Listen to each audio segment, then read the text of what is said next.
l'exposition, elle a vraiment été pensée pour cette chapelle, en remettant un orgue dans une église.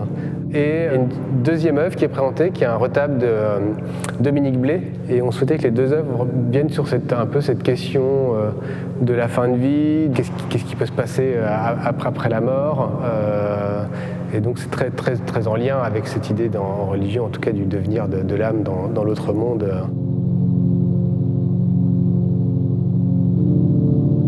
Il s'agit d'une œuvre de Michele Spanghero, un artiste italien vivant dans le nord de l'Italie.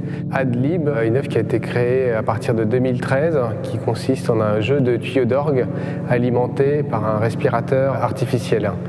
L'idée de l'œuvre questionne la fin de vie médicalisée. Et pour questionner cette fin de vie et la médicalisation, il a pris cette notation musicale ad libitum, qui signale une phrase ou un morceau de musique qui peut être répété à l'envi par le musicien ou c'est le chef d'orchestre qui fait répéter. Et il fait le parallèle avec le fait que certaines personnes vivent branchées dans des hôpitaux et n'ont pas le choix de vivre ou mourir.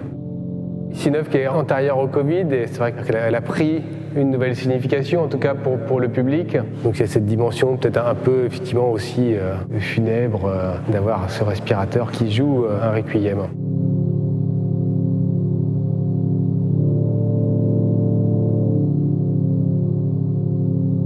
Alors l'œuvre présente dans l'exposition s'appelle La dynamique des fluides. Elle fait partie d'une série que j'ai commencée en 2019, notamment pour une exposition qui a eu lieu à Château-Gontier, à la chapelle du Généteil. Donc il s'agit d'un pentaptyque, un polyptyque de 5 panneaux sur lesquels j'ai répandu du bitume de Judée. Donc c'est un pigment un peu particulier qui a une tendance à venir noircir, à venir éteindre les autres pigments avec lesquels il cohabite, une sorte d'élément parasitaire en fait, qui est remplacé aujourd'hui justement par d'autres types de pigments pour obtenir ce noir un peu particulier, assez profond. J'ai travaillé à l'horizontale, les panneaux de bois étaient au sol.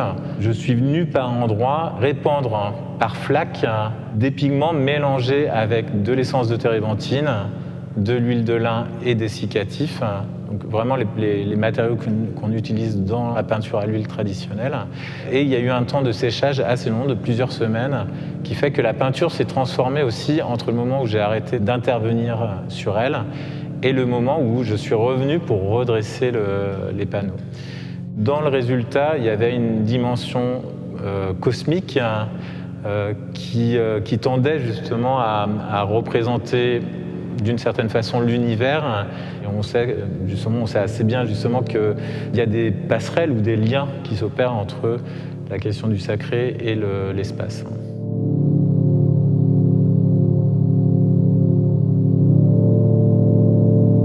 On a appelé l'exposition machine pneumatique en mettant pneuma en italique parce que le pneuma c'est en même temps la respiration mais aussi l'âme. Et donc le côté pneumatique était là avec la machine, et le côté plus réflexion, on va dire, un peu sur un devenir dans l'autre monde lié au retable de Dominique Blé. Et ça se réfère aussi à une nouvelle qui s'appelle 1001 fantômes, qui est une nouvelle d'Alexandre Dumas, dans laquelle il y a une machine pneumatique. En fait, c'était une expérience très pratique au XVIIIe siècle où on mettait un oiseau dans une cloche à vide, on vidait l'air et on voyait ce qui se passait au fur et à mesure que l'air venait à manquer à l'oiseau. Au final, ce qu'on veut des machines pneumatiques, c'est nous en fait, cette dimension un peu immatérielle qui fait qu'on tient debout.